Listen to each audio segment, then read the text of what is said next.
What's up, everybody? Dharius Daniels here. Listen to me. You are getting ready to eavesdrop on a conversation. I think to some degree, it's an unprecedented conversation. You know, I wrote a book a while ago called Relational Intelligence, the people skills you need for the life of purpose you want. You can't get purpose right and get relationships wrong. And I talk about four kind of relationships you got to get right: friends, associates, assignments, and advisors. And so what you are about to eavesdrop on is a conversation I had with my advisor. Now, in a spiritual context, we call it pastor or spiritual father. Now, corporately, it may be a mentor or a coach. You're going to have different advisors in different areas, but your spiritual advisor, or mine at least, is my pastor, my spiritual father. And so you're about to eavesdrop on a conversation that he and I have. Now, if you are a leader watching this, or if you're a person like me who just has an appetite to grow and go to the next level watching this, I want to let you know I created a resource to accompany this. I created an e-course on spiritual parenting. I show you where it is in scripture. I show you what you should be looking for in one. Watch this, because just because you attend a church that has a pastor doesn't mean that's your pastor. That's a whole nother conversation. So if you are a spiritual parent, I kind of lay out scripturally the biblical precedent for it. And it's a model of leadership that I feel like we need to take into consideration. Or if you're looking for one, it tells you kind of what to look for. So you can go to my website, dhariusdaniels.com, and just click on the icon that says e-course. And we'll give you 4 e-courses there. You've got discussion questions and reflection questions. And I believe it's an investment that is going to produce a major harvest in your life. So enjoy this conversation. It's uncut between myself and Pastor R.A.Vernon. All right, everybody, I'm super excited about today. A while ago, I released a book, and it's really more than a book. I think it's a movement. It's really a life skill. I don't envision a season in my life where I don't talk about this, because I don't think you can get life right and get this wrong. And the book I'm talking about is Relational Intelligence. The people skills you need for the life or purpose that you want. You can get this book wherever books are sold, but one of the things that I think that makes this book unique is it targets relationships outside the context of the family and marriage and dating. And I believe relationships should be divided into 4 categories: your friends, your associates, your assignments, and your advisors. And I believe 2 of the most consequential are your friends and your advisors. In that sense, some of God's greatest gifts are going to walk into your life in those 2 categories: good friends, good advisors. Bible says there's a friend that sticks closer than a brother. That what you miss in natural family, God will supplement in spiritual family. This advisor piece, though, goes by many names. Corporately, it can be a coach, a mentor, a boss. But if you're a person of faith like I am, then it's different. The New Testament gives us language to describe this relationship, and a lot of people have ran away from it. I don't think you should avoid what other people abuse. I feel like you don't fix wrong teaching by non-teaching, you fix wrong teaching by right teaching. And so this New Testament language that's used to describe this spiritual leader in your life is a spiritual parent. The Bible calls it a spiritual father. Now, I'm saying the New Testament because for most people that's authoritative. The whole book is authoritative for me. But even in the Old Testament, you see examples of Elisha saying to Elijah, my father. And we see Paul referring to Timothy as a son. You see Paul telling the believers at Corinth that they got many teachers, mentors, people they can listen to, but not many fathers. You see Peter referring to Mark as a son. I actually put a whole e-course together on spiritual parenting just for people who need to see the biblical legitimacy of it, because I know it's been abused. But Paul uses that language, I think, in the New Testament, not for a title, but to help us understand what we are to look for in spiritual leaders and what their role is. Their role is to, just like a natural father, you got a heavenly father, that's God, an earthly father, that's your parent. You got a spiritual father, that's your spiritual leader. And just like a natural parent is supposed to raise you to maturity, a spiritual parent does the same thing spiritually. Their job is to help you. They're not a clown. Clowns make you happy. Leaders make you better. They make you whole. And I believe this conversation you're about to hear is going to be so key and critical, because I've got mine. And I can say undoubtedly, besides Jesus and my wife, is the most consequential relationship in my life. Everything that you see, I'll put it this way, success that you see in public is only possible by contributions other people are making in private. And so I feel like we live in an era and an age where, for whatever reason, I'm not blaming, I'm just observing, people run from this. They don't use this language. People don't recognize the importance of having this. And for me, I asked mine to come on and have a conversation with me, take time out of his day to have a conversation with me, to talk about this. This is relational intelligence, and leaders have to get this right. Not just how we relate to those that we lead, but how we relate to those that are leading us. And my pastor says these words: don't tell me who you're over, you tell me who you're under.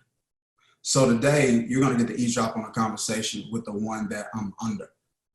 Besides my wife and Jesus, the instrument that God used to sanctify me, and when I say sanctify, I mean wholeness, not just holiness, but wholeness, to get me to a point where my heart was big enough to handle my assignment, is Dr. R.A.Vernon. So we're about to have a conversation today.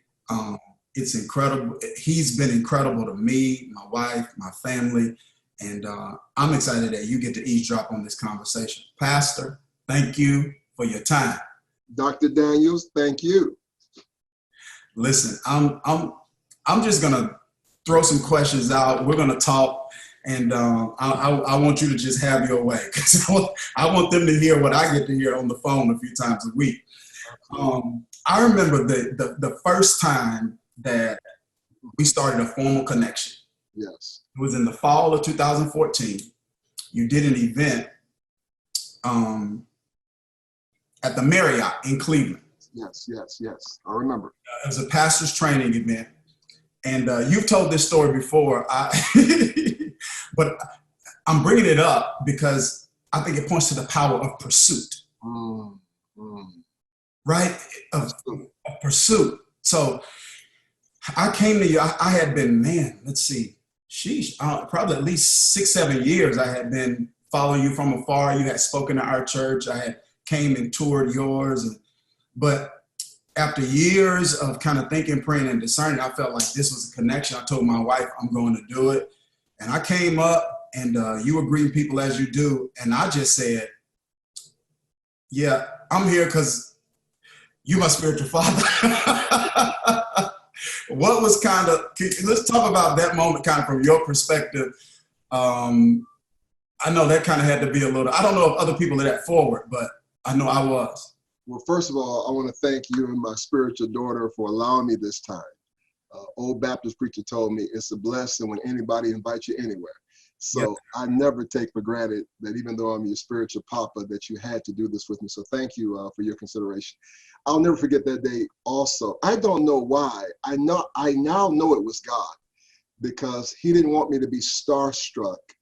You needed a father, not a fan. And so even though I had preached for you, I don't know why you weren't on my radar. I mean, a mind as brilliant as yours, preaching not only nationally, but internationally. Now, I'm not, as you know, a big social media guy. So for whatever reason, I had not seen you. And I didn't remember preaching for you until it came back to my mind. So the guys come up to me and say, there's this cat, Dharius Daniels, who's here. He's killing it, Dad. I'm like, killing it where? They're like, everywhere. I'm like, okay. So they bring you up to me, and you were so gracious. And then you hit me boldly like, hey, you're my dad. You know, it's almost like some guy walking up saying, you slept with my mama, you know you're my father. And you've never met me. I'm 27 now. I'm like, whoa, bro. Let's get a paternity test or something.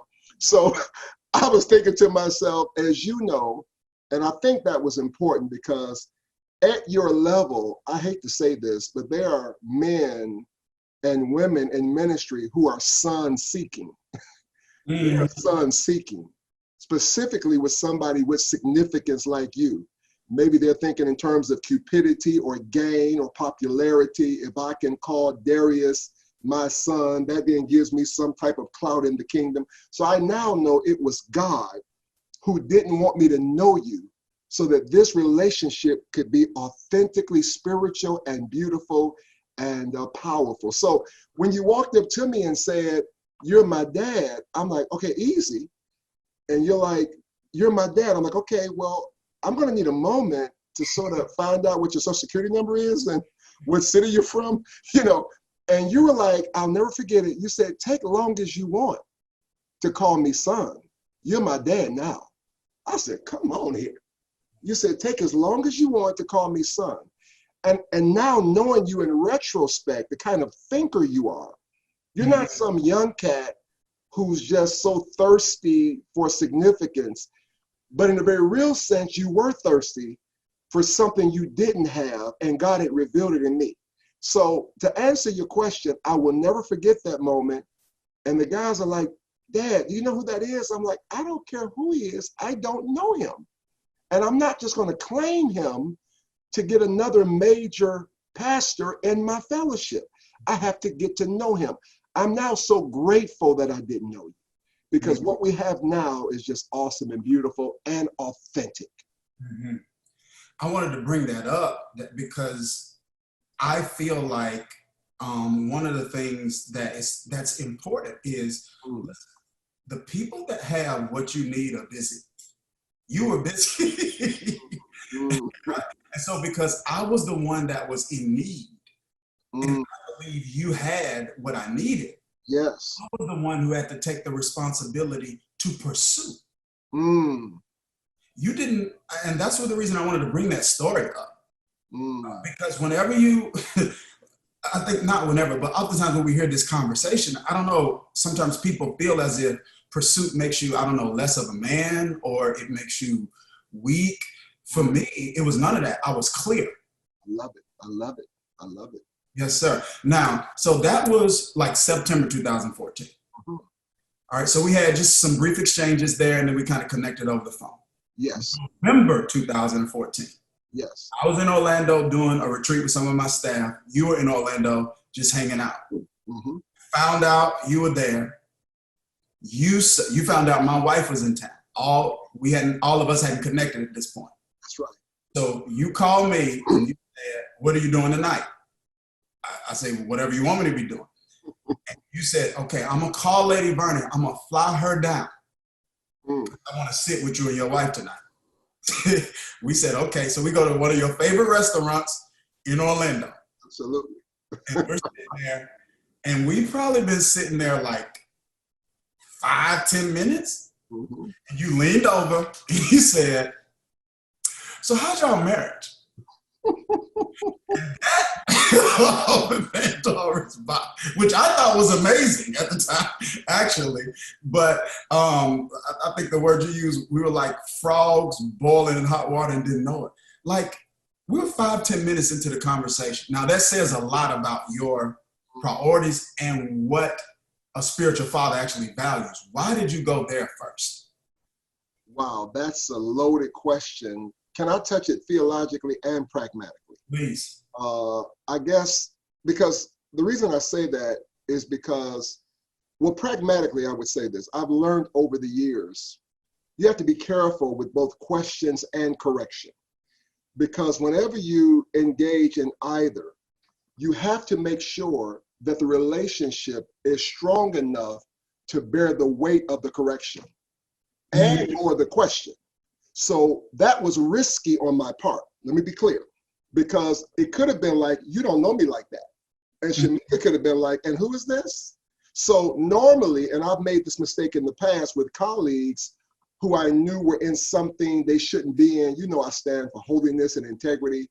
So I'm thinking me and the cat are friends. I'm hearing some stuff about him and his wife. I'm like, look, man, I love you.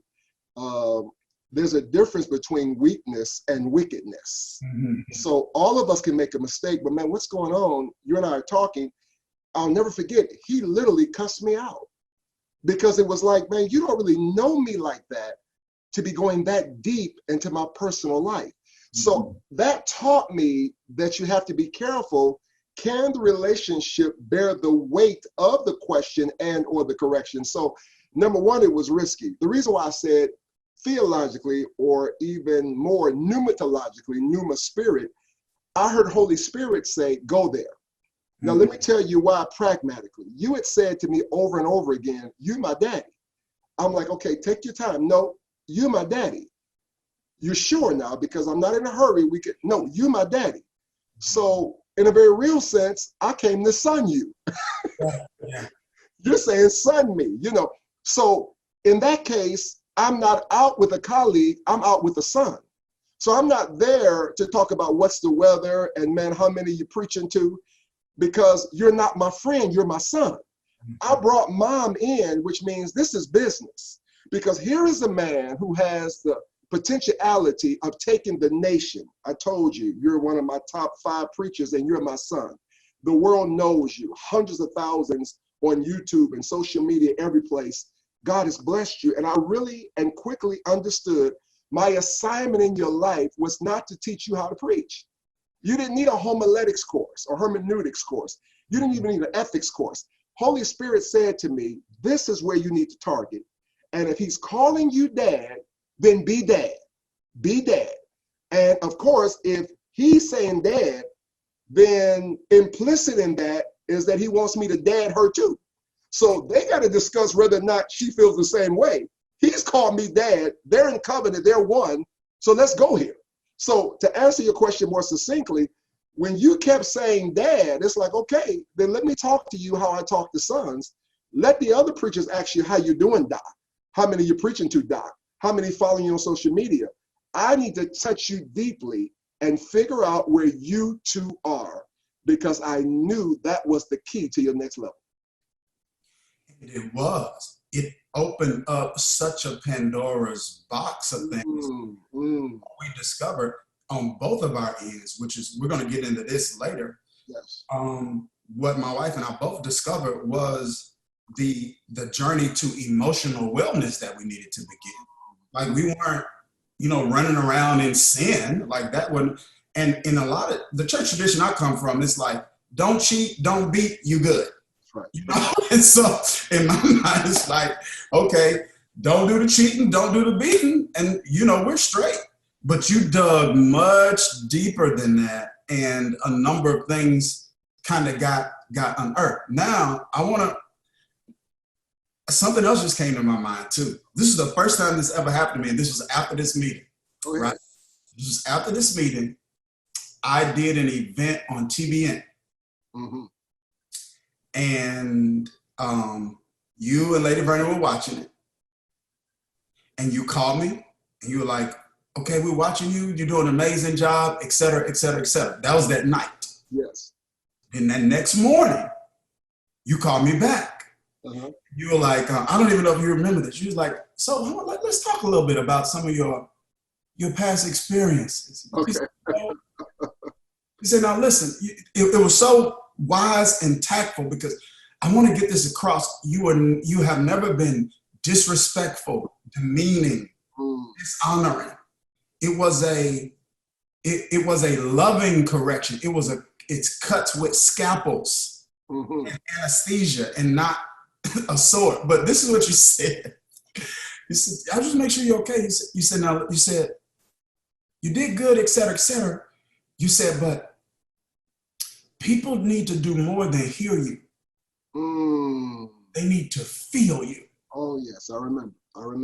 He said, from the head, the revelation's flowing, et cetera. He's like, but something's kind of missing. And then you said this. It's almost like you were bleeding a little bit.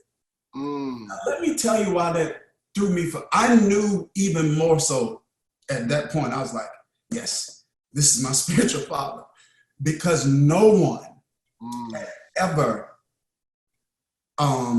and I don't mean this in a negative way, but typically when you're on a platform like that, all you get is celebratory congratulations. That's right. That's right. But you picked up something like, okay, he's got something up here, but I don't feel it from here. Mm. And so let's talk a little bit about that.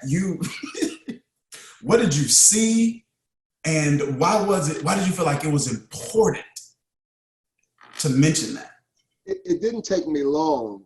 You know that I call you affectionately the beautiful mind, which is one of my favorite movies. I just don't think pound for pound there is a person in the nation who you have to acquiesce to in terms of brilliance. So I heard the mind, but to go grandma style, what comes from the heart reaches the heart. And I remember thinking, he's so trained cognitively, but sometimes I need to feel you emotively. And I was thinking to myself, he's so trained to say what's right.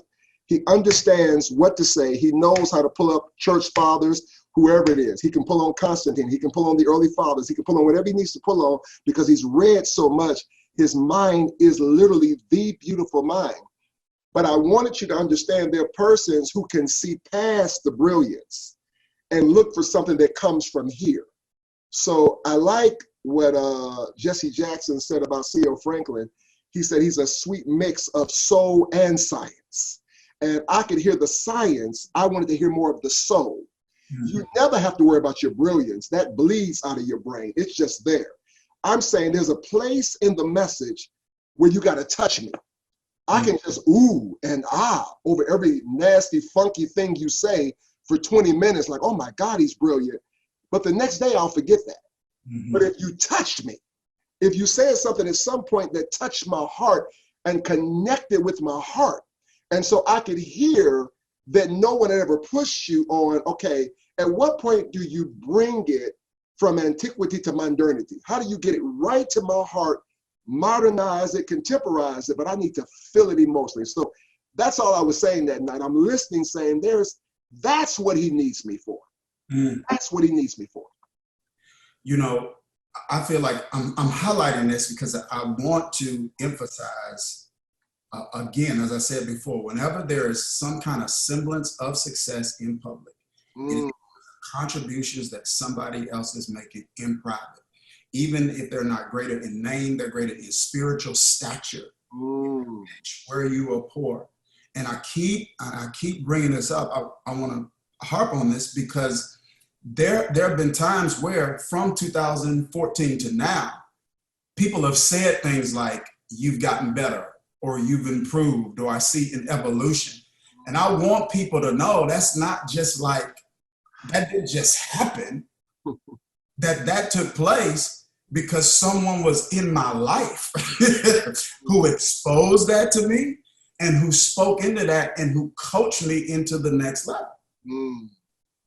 I love it. I love it. And to that end, I don't want to break my own rule. Your spiritual pawpaw grandpa is Bishop Joey Johnson. And I do believe, never tell me who you're over till you tell me who you're under. So you are fortunate to come from a lineage of what I would call now emotionally healthy men, because that's what you needed. You needed emotional health, not spiritual health. I could argue maybe some mental health. We all need some of that, but emotional health, and being introduced to that by my spiritual father, a moment of transparency. What I was to you is what Bishop Joey Johnson was to me. Akron, Ohio. People have often said, as I'm sure you get, I've been on national TV 20 years, so you don't have to explain me to your colleagues. My pastor is not even on television. So I'm always getting, who is Joey Johnson? And couldn't such and such take you to the next level for the 100th time? Because your behind gets bigger than your mama's behind, she's still your mama. So I'm with Joey Johnson. I wasn't looking for name recognition. Lady Vernon and I, in a very real sense, were in that same kind of place, 10,000 people coming, national TV, seminary, all that great stuff. And yet there was a place of brokenness in us.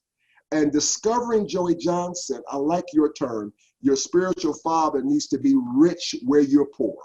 I love that. I think that so summarizes what everyone should look for in spiritual parenting. They need to be rich in some area that you are poor in, because Bishop Joey was emotionally healthy. We don't preach alike. We don't pastor alike. I'm fast, he's slow. I move quickly. He takes 10 years on everything. I mean, there's not a whole lot of commonality. You would even question whether he was my dad. But I'm telling you that what we needed was spiritual help. And here's what I did not need. I didn't need a church growth expert. I was already one. I didn't need somebody to teach me how to preach. I really didn't. I didn't need any of the things that people were recommending that I go to. How many more engagements do I need when I'm turning down 100?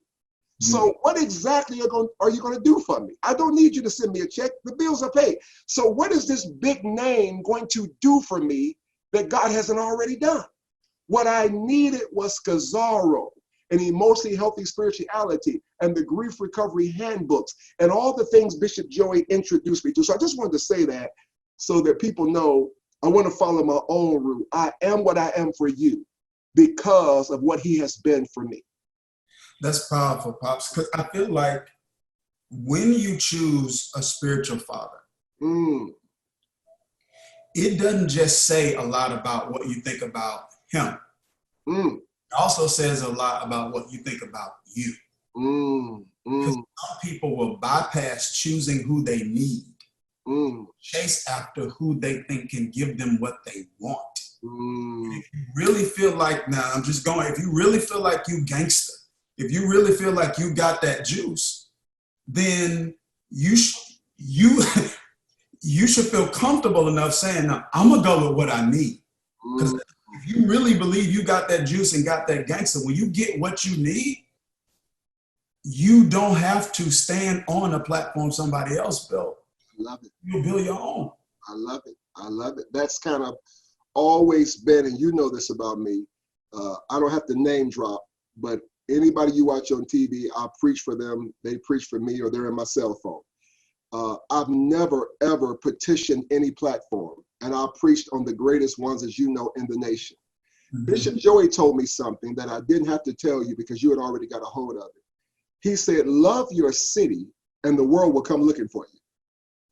I've loved this cold city called Cleveland the last 2 decades. I have shaken president's hand, been invited to the White House on several occasions, stood on every platform there is to stand on, and I never, ever petitioned any of it. I did my assignment. So again, I would say I am with the right person and still got all the other stuff that supposed big names bring to you. So I agree with your assessment. If you got something, you got something. If you got it, you got it. If it's on you, now what's on you just needs nurturing, but you don't need someone to promote it for you. Yeah, and this is also one of the things that that mattered a lot to me is there's this book out. It's an old book. It's called like Why Great Men Fall. And for me, as I kind of observed some of the stuff in that book and just did some reflection, my thing was, okay, the normal trajectory or trend is to kind of go a certain direction, get as much as you can, get it as fast as you can, become as large as you can. But what I'm saying is, like, if your ministry becomes larger than you, you're gonna lose it. Because like whether it's culturally or scripturally, you don't see great men falling because of lack of gifting. Gifting wasn't David's issue. Gifting wasn't Moses' issue. Like I saw that in scripture. I'm like, man, it's these internal soul issues that's sabotaging people's success. And that this applies spiritually, it applies corporately, in every context. And that is an area you leaned in on. I'm about to turn the corner here, even down to the work you put in with not just my soul, but my marriage. Now, I mentioned this earlier. I'm gonna come back to this because I remember, and my wife has said this publicly. We were just telling our small group this. Yes. Our couple small group, that when we first saw you and Lady Vernon, her perspective was, she was like, "Oh, that's not real." that can't be real. And then when we started being around you more and coming to Thanksgiving and sleeping in your house and seeing when nobody was around, and after years of consistency, this is what happened. Our exposure created an appetite for a level of intimacy we didn't know was possible until we got exposed to it. But it took and it takes work. And so I'm going somewhere here. One of the things that I see, like in the New Testament with Paul, when Paul meets Timothy, Paul gets Timothy, a grown man, he gets him circumcised. Yes. So he can be more effective in ministering to the Jews, the Jewish community. So the point that I'm making is this: a son cannot be afraid to share with the father his private parts. And so there were some conversations. I want you to, kind of speak to this a little bit, because what happened was you made me comfortable. That, like, you can't kill me and then ask me a question. Which one do you want me to answer the question or sit here slave? I mean, a son has to show his father's private parts after referencing Timothy and circumcision. I saw that. Don't just say that like you didn't just say something. This is crazy. But go ahead. I'm gonna try to just maintain myself. Go ahead. Because I feel like it's something I want to learn, and I feel like leaders want to learn. Would probably want to learn it too. I don't know how you did it, but you made me feel so comfortable, so not judged, that I felt like I could talk to you about stuff I would talk to my friend about. I didn't see you as a friend. But I felt safe enough to be like, that I'm not happy, or I want a little bit more of this. I mean, we talked about everything. I was like, I want a little bit more of that in the marriage. Like, this not such and such. And so I know part of that's your personality, but like, what would you say you do intentionally to create a safe space for a person to be open with you? When I was privileged to speak at MegaFest for Bishop Jakes during Manpower, I remember you just took me back to my intro. I said, I'm here to irritate you without emasculating you. So there's a way of kind of irritating in a sense without totally emasculating. Again, I give deference to my dad, who has always been my spiritual dad, a safe place for me. Because watch this, no one hangs out where they don't feel honor. Now you got to catch that. No one intentionally and purposely hangs out where they don't feel honor. Please catch what I'm saying. Even your children can love you and not want to hang around you. If you're in one room, they'll be in another. If you're constantly fussing and talking down a spouse, no one wants to hang out where they don't feel honor. So the first thing you have to do in terms of building the strength of the relationship is establish honor. I'm a safe place. I'm a soft place to land. I can handle your issues. I can correct you without killing you. That's been done to me for 20 years. I don't ever remember hanging up the phone thinking, he just killed me. And he heard the worst of me. So again, I give deference to that. See, to me, being a son, man, isn't this true? Isn't this biblical? Has taught me to be a father, which should occur both in the natural and the spiritual realm. Being a son has taught me, being father, I'm just doing what's been done to me. So I've always given kudos and credit, as I will probably 2-3 more times during this interview or this conversation, to Bishop Joey, who has fathered me properly. And I often tell him, the hundreds of sons and daughters that I touch, I always give kudos to him. That's why, man, listen, I'm gonna pay for every house he ever buys. Whatever he does, I'm in it, brother. Because the Bible clearly says, if I have given to you spiritually, should you not give to me carnally? So I can't help Bishop Joey with his marriage. I can't give him advice on life, but I can do ching ching every Friday. And I can honor him publicly as I do now. So to answer your question, no, that's how I was raised in the Lord through my spiritual papa. I will never, I know, as you said, and I love you for it, and certainly I'll let you share whatever you want to share in terms of your personal business. I'll just say in general, you share with me the worst of you. And not only you, but the hundreds of sons, because I'm sure they're watching tonight, the hundreds of sons in the Shepherd's Connection and daughters, all of them, I try to make sure they all hang up the phone, still feeling love. Whatever else Jesus does for us, he at least does that. Yes. So, Pastor, you just said something, and I want to use it to lead into another question. You mentioned your experience with Bishop Joey, and I'm talking about my experience with you. And I've been very fortunate, even before my relationship with you, I didn't really have any toxic spiritual relationships. Yes. But there are people who would hear this conversation and would say, I tried that. I was with such and such, or I was a part of this fellowship, or I was with this person. Yes. I felt like it was financial exploitation because it was always me sewing up. I felt like it was church exploitation. We always had to go to their stuff. I'm done with this spiritual father stuff. I don't need one. I'm getting along just fine without one. I know what I would say to that, but what would you say to that? Because you went to a bad restaurant, did you stop eating? You still got to eat. And number two, okay, that's analogous to this. At my first church, deacons and trustees put me out. You know the story. Another conversation, traditional context. I'm too radical. I'm too young. They're too old. They lock the gate on Saturday night. Hence, the word church begins. All right. So I start the word church. It's like, oh, not again.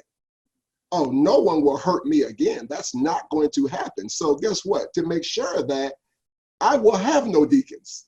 So I'm a couple years in to having no deacons, and Bishop Joey is like, you know, deacons are in the Bible, don't you? You're probably going to have a couple of senses biblical. I'm like, I don't care what the Bible say. No, Lord, Bishop. I'm not. He said, no, those deacons will not be your deacons. You will disciple your deacons. You will train them. My deacons don't know what a hymn sounds like. They've never sat on the front.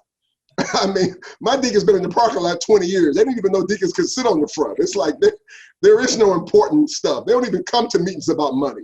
They don't care about that. They're like, how do we help with children's church? How do we park the cars? That said, to persons that have been wounded in ministry, it is the will of God that somebody covers you. You need some place to say yes to. Too many people say yes to me. I need some place to say yes to. I need some place to submit to. My members would tell you, when Bishop Joey comes in our church, they think he's an angel. They're scared to touch him. Like, he's a person. Go ahead and touch him. That's how much I've said his name. He said to me one time, your members love me more than mine. I mean, he was messing with me. Like, I get more honor there because every other word is my dad said. My dad said, you need a covering in your life. Now, that said, because you sparked something else in me. Can I go here for a second? Because you sparked something else in me. I am, and you are too, Dharius, whatever natural dads or anthropological, biological dads God has given us, wrong or right, that's your dad. That's right. You stuck there. You came out of him. You can never say he's not your dad. In the natural realm, whatever your dad is, you have his DNA, you have his name, you are stuck with him. Not so in the spirit. No, Lord. There's no way I'm going to volunteer to be abused. Right. I can't drop my natural dad in some ways. I'm just stuck with him, mom, whatever. Why pick parents that don't bless you? Yes. Why hang around someplace? I'm amazed, and this is going to amaze you, and you know it too, you've been around. About 90% of people that I talk to about their spiritual father don't like it. Whoa. I can't get my head around it. Yeah, man, my dad, I get on the conference call, it's all about paying dues and how much we got to, they only call when it's time they need some more money. And this is denominational. I'm just being honest with you. They're part of some denomination. Why be a part of something that doesn't bless you voluntarily? I'm only stuck with Lady Vernon, Jesus, and my family. Everybody else has to have permission in my life. Let me be clear again. The only people I'm stuck with are Lady Vernon and my children. You'll love this. And only my children till they're grown. Yeah. This is good. Everyone else needs permission to be in my life and space. So I am amazed at how many people are a part of denominations because of some kind of freaky loyalty that does nothing for them, does not add to their marriage, their money, their ministry. All they know is grandma was a part of it, my dad was in this. So no, I'm not going to have spiritual parents that don't bless my life. I'm not going to do it.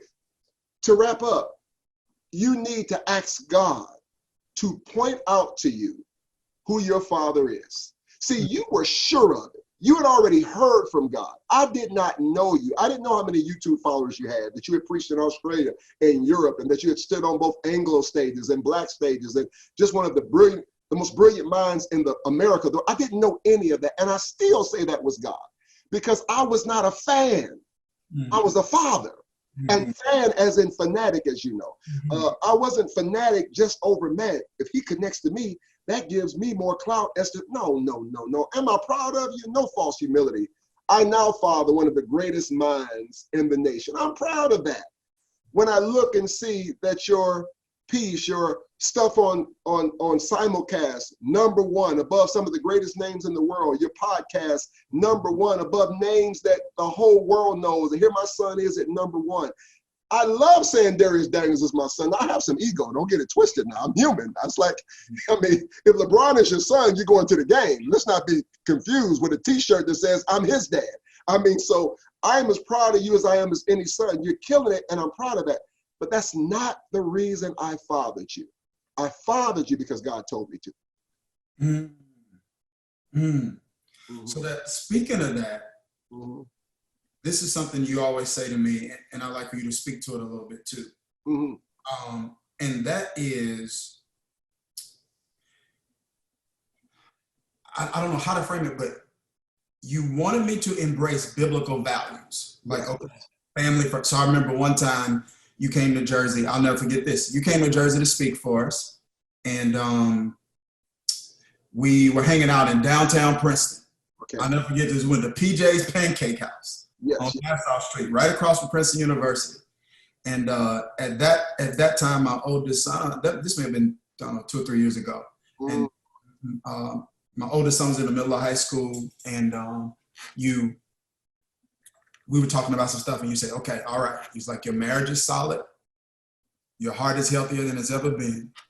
And you were like, these next 2 years, throw everything you got into this. Well, you just got through telling me that Monday about my youngest son. But these next 2 years, throw everything you got into this son, your oldest son. So here's a point that I make. So you wanted me to have like biblical values, marriage, family, heart health, etc. But one of the things that you always did is you would say, okay, now, but I don't want you to feel pressure to be me. How much you traveling? I'd say, such. You like, so how much you think you want to do? And I would say, you're like, okay. So, but you would always say, all right, I'm called to Cleveland. I love Cleveland. Besides a few cold weeks in the winter, I don't want to be anywhere else. That's right. Calling on your life is a little different. So talk a little bit about that balance, because there are times when people feel the pressure to be clones. I know that's a real pressure for a lot of spiritual sons. That's right. You just took the words out of my mouth. Sonship is not cloneship. Everyone has their own particular personality, their own specific individuality. And whatever else I've learned over pastoring hundreds of you is how different your personalities are. It's the same thing between your two boys. You know that. You have to father them differently. Even with Ray, my namesake, who loves preaching and all of that, right now, I'm still trying to help him find his individuality. You'll take our ministry and you'll take it to a place that I've never taken. You'll do things differently than me. It might be more contemporary in some ways. I got some old school in me. I'm a mix of contemporary and old school, as you know. My son thinks he's white. Pray for him. I don't know what happened. But Ray's white. Yeah, Ray's gone over with Brian Hills, Brian them. Ray's white. He's gonna laugh when he sees this, but but my children, they love CCM and they flow that way, and I love it. My son's best friend was white, all his life. I love that, man, in terms of him being him. So to answer your question, no, it dawned on me, and I've made that mistake in terms of sometimes what you love, you just think should be everyone's reality. I am called to Cleveland, Ohio, as you said. It is my assignment. You have this global assignment that I'm not sure any one city that can contain. You have a global assignment. I'm not sure any one city. And you love Jersey. I've heard you talk about your passion. You particularly love Change Church. I mean, that's what I love about you. Those that are listening, this man loves you sincerely. We have hours of conversation about change. And I saw that. I remember when I came, I said, listen to me. These persons that change, don't get it twisted. They love you. Yes. I don't care where you go, what you do. Remember who feeds your children. That's right. And I meant that sincerely and still means it. Maybe somebody else gives you a check for a night, but change feeds your children and they love you. They'll love you when you're not number one on the ticket. That's so right. I knew part of my job was to say to you, if you're going to be an evangelist, go do that. But if you're going to pastor, sit down at home enough that they feel your heart in every way. That said, I never told you to cancel your itinerary because there are callings within callings. And I try not to make everybody feel as though you're not a pastor unless you're in Cleveland 51 weeks. No, you can do you with balance. And you've done a great job of doing that. So there are things about you that I had to pull myself back like, no, that's your call. That's not him. Love him where he is and nurture that. That's powerful. Now, when you mention the church, I want to talk about this too. The first time you came, I think we talked about this recently. The first time you came, I don't know, maybe we'll just wire it differently. Because, I want to know. I want feedback. Yep. So the first time you came, you all the other stuff, people, excellence, whatever. And you were just like, it was more than just presence. Almost kind of like the same thing you said about my preaching. You challenged me in that area with my pastor. You're like, okay, these people love you, etc. They need to feel more in your heart. And you challenged me and my wife. Like, I think you all need to lean in more emotionally. And this is what I respected about it. It wasn't attached to anything. We weren't struggling. We people hanging from the rafters. And so we weren't struggling numerically or whatever. There was no motive attached to it. It was just pure, okay, you're not going to pastor like me, but if you're going to pastor, that's right. you need to connect emotionally with these children. And this is with the spiritual children. You said, I can tell by the way they hug me, the way you hug them. They're not comfortable hugging me. This is a book or something. We got to do a book together now. You're pulling something out. The next time you came back, you said, all right, I see it. It's different. I can tell y'all been leaning in. Speak to that and the importance of that a little bit. Because I'm introverted. I'm the whole 9 yards. But you challenged me in that area. Well, what we haven't touched yet, and she deserves major kudos, I am madly, from a spiritual papa perspective, in love with your beautiful wife. Shamika, who deserves many props and kudos during this conversation because she's so balanced as you. I've never seen a woman just so interested in every aspect of her husband's ministry. She's pretty and beautiful, both inside and out, administratively gifted, can just see it. I've always said, if you guys ever retire and she needs a second job, she's gonna be my administrative assistant. She's gonna be my national assistant for the Shepherd's Connection and my national ministry. I mean, because she's just so together. So when you walk in, you sense that. You sense the togetherness. You sense the administrative ability, the excellence. I hate to use this analogy. I think every man who likes basketball a little bit got Last Dance on his mind. Yes. And I've been trying to tell everybody for years, don't mention LeBron in the same sentence as Jordan, but nobody would listen to me. And I'm from Cleveland. And I'm trying to tell everybody, listen, I'm grateful for the championship. I needed that in my life before I died. Thank you, LeBron. But he ain't Jordan. Kobe would come second. Then we talk about everybody else. You can't even be saved to be Jordan and Kobe. You have to be a little bit unsaved and angry to play like that. I'm laughing, but I'm serious. So that said, Jordan and Magic could never really be coaches because they see too much. This is a terrible analogy to put myself on the level with Mike when it comes to pastoring. But his passion for balling is my passion for pastoring. So that I can see when many others can't. I can perceive quickly when I walk in any church. Give me 20 minutes, I can assess the whole ministry. And I know that's a bit of an exaggeration, but I can assess the culture, the spirit of the house. So when I got there, me and Mom, are Philly touchy. It's who we are. I walk in the church, and I'm gonna give kudos to, rest in peace, to Bishop Eddie Long. I'll never forget when he came to preach to me the first time. I'll never forget this. I don't know what it was, 10 years ago, whatever. He got out of the car, and as opposed to coming in the garage, we got garage door open, ready.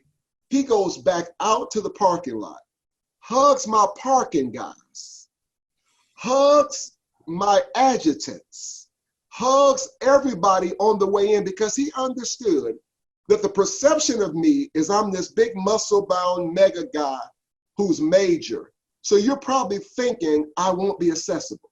So he had, like I do when I go places, to go out my way to say, I know you watch me on TV, but I'm a pastor. This Jesus, I got the heart of Jesus, touch me. So when I came in your place, I'm hugging everybody. I don't go anywhere. All my sons in the Shepherd's Connection daughters know when I get out the car, people don't mean to do it. I've had guys preach for me. They walk past my people like they're not there. They don't mean any harm, but in their mind, that's just the help. No, those persons have put in 20, 30 hours getting ready for your arrival. All right, many of them are away from their children to pick you up at the airport and got there 2 hours early because they couldn't be late. So they've lost 3 hours of their day to pick you up. You can't stop and say hi. You can't hug them and ask them a question about how they're doing. So to that end, that's my DNA, Mom and I. People don't care how much you know till they know how much you care. That's true. So as I was there, it was nothing wrong. It's just something in the spirit that I perceive like they need a little bit more kissing. These people are excellent, but they're not really touchy-feely. I'm not sure the atmosphere here is we all hug and Mom hugs us and Dad hugs us. Kids, which is why we could lean into now this corona piece from a sociological perspective, this idea of not touching. Which is why I'm struggling with going back to church as much as anybody, because our whole DNA is touch. See, there's some churches that could go back tomorrow because they don't touch no way. 6 feet would be fine for them. Let us hear the sermon and we go.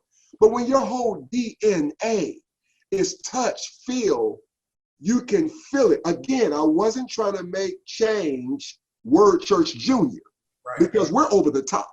I mean, I'm going to be 30 minutes, Mom's line, as you know, out the door. I wasn't trying to make it Word Church Junior, but I just felt something. Yeah, I'm glad you spoke into that though, because it was biblical. Like sometimes I feel like people, especially when you've been hurt, I was fortunate enough from like I said, from when it came to spiritual relationships, I didn't come from a lot of toxicity. So it was a lot easier for me to kind of trust, I think, maybe than some others who may have had a different experience. But the point that I'm making is what you were challenging us on, it wasn't becoming more like the Word. Like you said, it was becoming more biblical. I love it. Yeah, it was like, this is a spiritual family and it needs to feel like one. And it's going to take some intentionality to do that, but that matters. You're not just like a vendor of religious services. This needs to feel like a family. So speaking of that, so recently, a few years ago, I started sensing and discerning expansion, shifts, things of that particular nature. So I'm saying this because sometimes people may look on the outside and they may see, okay, this campus, that campus, or this and that, or they here and there. But people may not know, I didn't make any of those moves until I got the green light from you. When I started feeling it and sensing it, it was like we talked about it and you were like, I'm gonna pray, you pray, let's sit on it for a few months and let's see if it's still here. The point that I'm making is this. I didn't make those kind of shifts without consultation. I feel like there can be, I'm not saying it's dominant, but there can be like a culture with spiritual parents where people make moves and then notify after. And for me, I'm like, if I'm doing that, then you're not leading me, right? Yeah, it's weird. So anyway, I didn't make those kind of moves. A lot of different things. You know, sometimes if I'm like, I've had issues with, okay, if I'm raising children, teenage stuff, I'm calling you like, okay, this is what I feel like saying. This is what I'm thinking about doing, etc. I remember one time, we're not gonna get into specifics about this. I had to give a really big no. Like I had this invitation. It was huge. It was so huge. And everything in me wanted to give it a yes, but it conflicted with something going on in our church that was a big deal. And I heard your answer before I called you. So I made the decision. I was like, okay, I'm not going to do it. As soon as I gave that no, I called you and I said, I think I just did the right thing, but I don't know why it's the right thing. It don't feel like the right thing. Tell me why it's the right thing. Like, what's the balance there that you would say that spiritual sons and daughters, what's the balance between kind of what they bring to their spiritual leader for guidance and direction and what they don't? Wow, that's a great question. You got me thinking about two of your spiritual brothers that I'll mention in just a moment. But the first thing that leaps in my mind is for every major decision at the Word Church, I need a yes from Bishop. I need it. I need that confirmation. Not every little thing. I'm grown, which is why I try to make sure everything you do that I may not agree with, you don't get a call about. Because you're grown. I may be thinking, I wouldn't have went that way. I see that with many sons. As a matter of fact, one of my sons says they can tell when I don't love something. They said, Dad, what do you think? I said,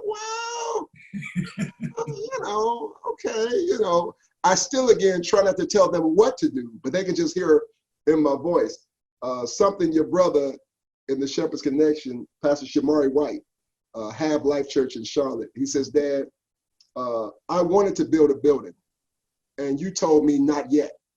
He said, I went and told my leaders, I don't agree with my pastor, but we're still not doing it until he says yes. And so Pastor Shamari White, if he's watching, kudos, Have Life in Charlotte there, but he says, my pastor said not yet. I don't agree with him. Let me make that clear. I don't agree. I think he's wrong. Of course now, I can tell you several. Pastor Donaldson, Baton Rouge was getting ready to build. I said, thinking about it, I said, well, he called the other day and said, I'm so glad we weren't building during a pandemic. Pastor Joey Foster, California, San Francisco, said he was getting ready to lease a space. He's in a school killing it. I said, Holy Spirit is telling me, what do you have in the bank right now? I said, you can double that in the next year or two. Don't move. He says, he told his leaders, I think I'm still going to do it. And then he thought to himself, that night when I preached, I said, God is telling you to listen to leadership. He said, Dad, what if I had signed that? He said, a month later, here comes Corona. So by no means do I think I'm perfectly prophetic. To wrap it up, your dear brother, Pastor Mike McClure there, the Rock Church in Birmingham, Rock City Church, says he's gotten to a place that he told his leaders, I'm thinking about doing something, but don't worry, I'll know if it's God because Dad will call me and bring it up. Now that's next level scary. He says every time something's on his mind, now this is faith here. He says, if it's God, Dad will call me and mention something about it. And I can tell you, and you can verify this with Pastor Mike McClure, if you're watching, look him up, Rock City, Birmingham. He said, I can tell you about 10 times I've called and mentioned something out of the blue, and he'll stop and start shouting on the phone. And I told the team, if it's God, Dad will bring it up. So I believe there is a place in spiritual father-son, mama-daughter relationship where a divine connection really takes place. Watch this, where they become your voice of God on earth. And I'm not trying to over-spiritualize it, but let's not under-spiritualize sonship. So to answer your question again more succinctly, I try to pick my places. If I call you, it's because I'm feeling something and say, Dharius, hold up. Other than that, I'm going to let you do you because you're grown, you're anointed, you have your own call. But I've always said, and I'll end here, the life-changing choices, the ministry-altering or changing choices, Yeah. the $1 million ones, you better run it up. Yes. I would run it up. Now, I don't call you about changing carpet in the church. That's right. We're about to start another location. I think you better run it up.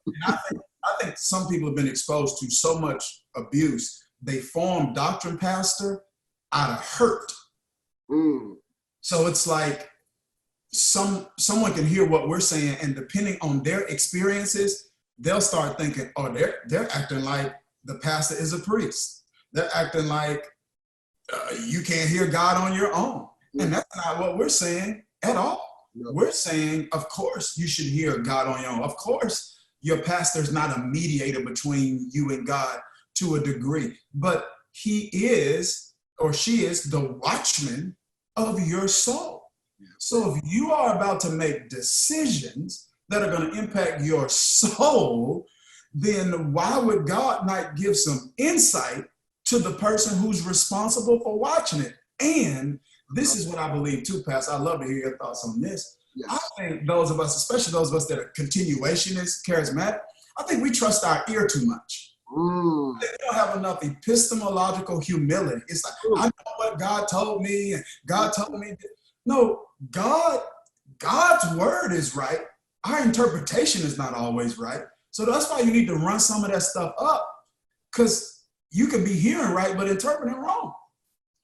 Well, you and I both come from the Baptist tradition.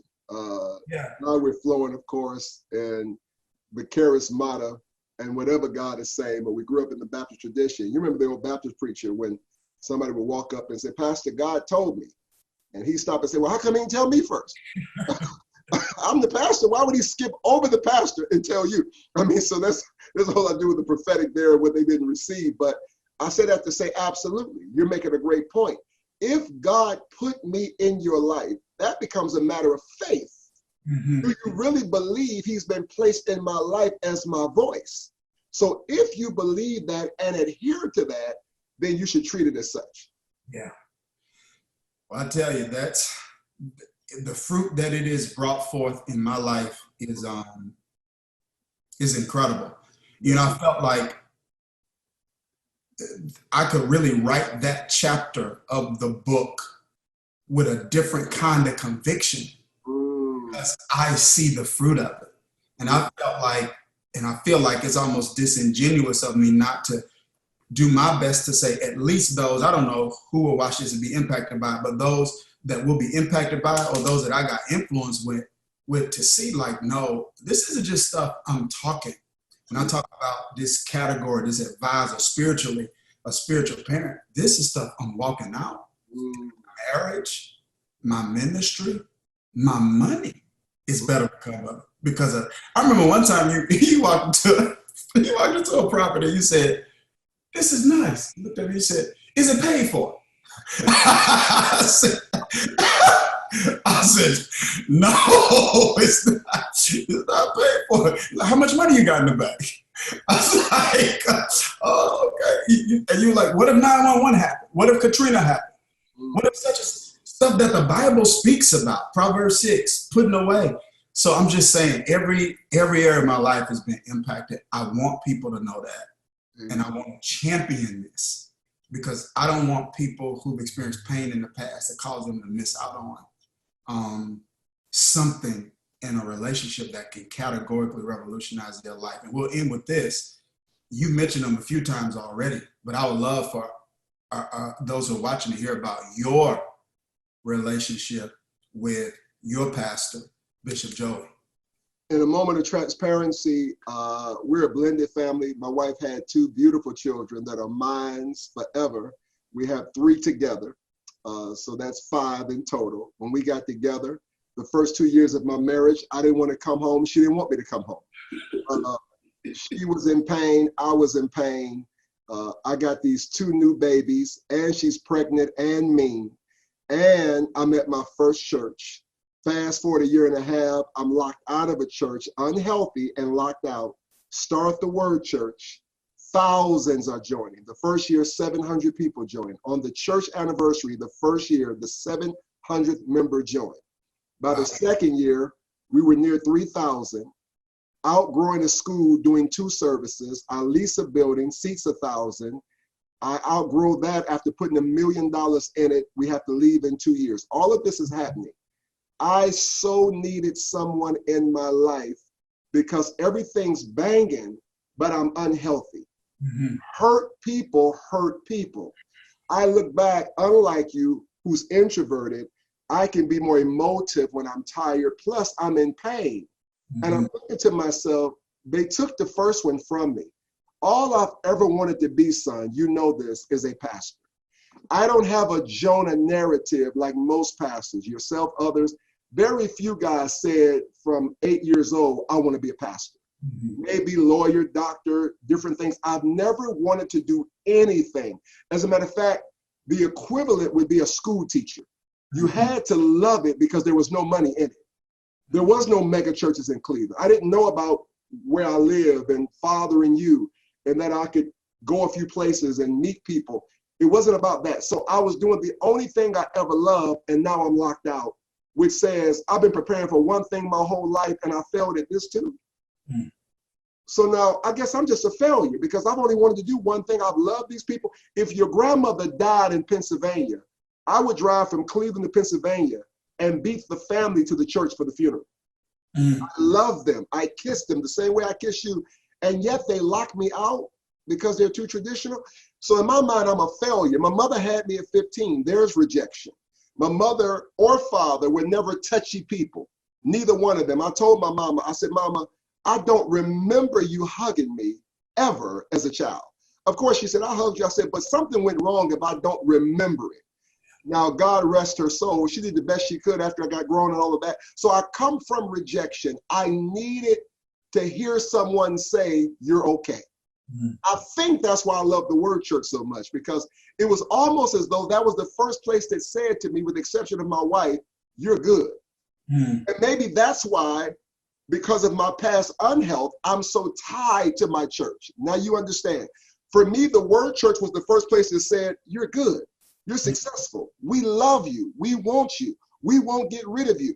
When you deal with rejection, so to answer your question, Bishop Joey came in our life at a place where I might have been a statistic. The cat who started strong but fell off. Right. Now, it wouldn't have been to women because I don't have a David issue. I have a Moses issue. Mm-hmm. David got disqualified for sleeping with Bathsheba, but Moses got disqualified with integrity because he smite the rock because of his unhealth. So all persons don't lose it because of Bathsheba. You can also lose it because of the brick. And I want you to catch this. Bishop Joey comes in my life and says, she's been through some stuff. You're not her first relationship. She has 2 children. What you guys need is communion. Now, you may think that's nothing. He said, y'all need communion. Mm. We're in his kitchen. He said, come over to my house. I'm going to serve y'all communion. Lord Jesus.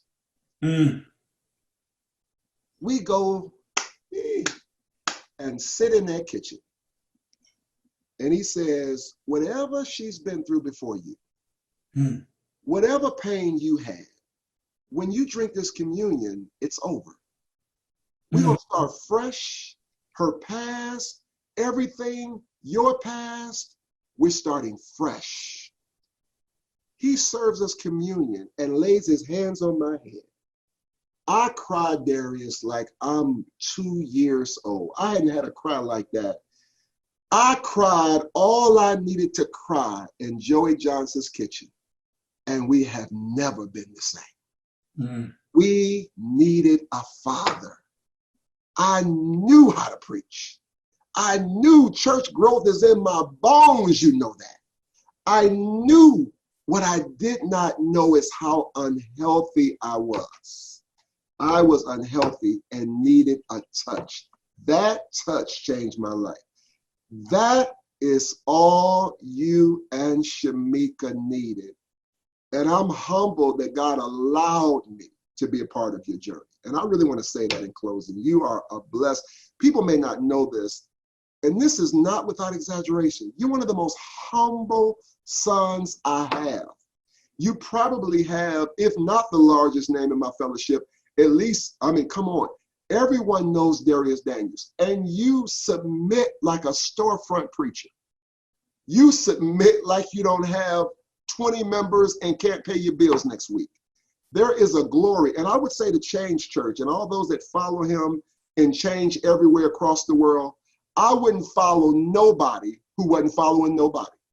I'm not following nobody who's not following nobody. Dharius Daniels, Shamika Daniels are two of the most submitted sons and daughters we have in the Shepherd's Connection without embellishment. And it is my privilege, my honor to call you my spiritual children. And I mean it. Well, thank you. It's a great blessing. It's changed our life. Yeah. And I'm gonna leave it at that. So this don't go the wrong way. It's changed our life and our family. And I think I told you after the first Thanksgiving I spent with y'all, I said I called you when I got back home and I said, a lot of people want different stuff. I said, I want your life. Not ministry, not because for everybody that's chasing fame, it's not gonna get you what you think it's gonna get you. I'm just telling you, it's not gonna get you what you think it's gonna get you. You think, okay, man, once I get this amount of money, money's important, but it's there never feels like there. And what I saw in you guys was a genuine joy and a health of life that I wanted and want more than I want to be known. And man, when you find that, it's just you treasure it, you value it, and I do. I value this relationship, and it's been such a great blessing to me. I wanted to have this conversation. So thank you for your time. Love you, Dad. I love you, man.